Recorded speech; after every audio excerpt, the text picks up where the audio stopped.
Your health is dangerous if you are the person who keeps eggs in the fridge. If you reside in the United States, you probably keep the eggs in the refrigerator.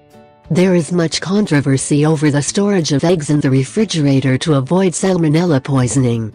And many say that American eggs are particularly susceptible to these bacteria because of the way chickens are raised, and the eggs are cleaned and washed.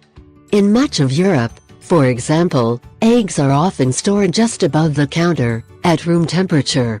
Marketing regulations in Europe argue that storing the eggs in the cold and then leaving them outside at room temperature could lead to condensation, which could promote the growth of bacteria in the shell that could probably get in the egg as well.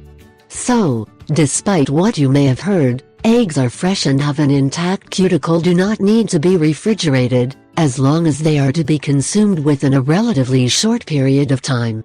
Most grocery stores in the United States should not leave the eggs out of the refrigerator because they have had their cuticles essentially washed.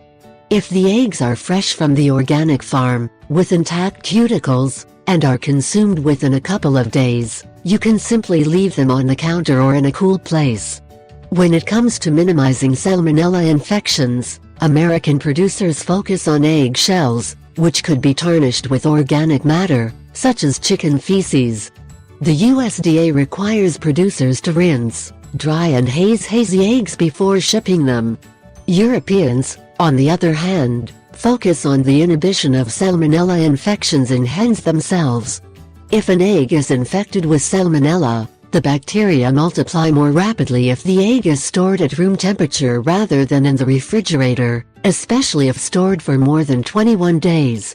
For this reason, in the United States, public health agencies advise keeping eggs in the refrigerator.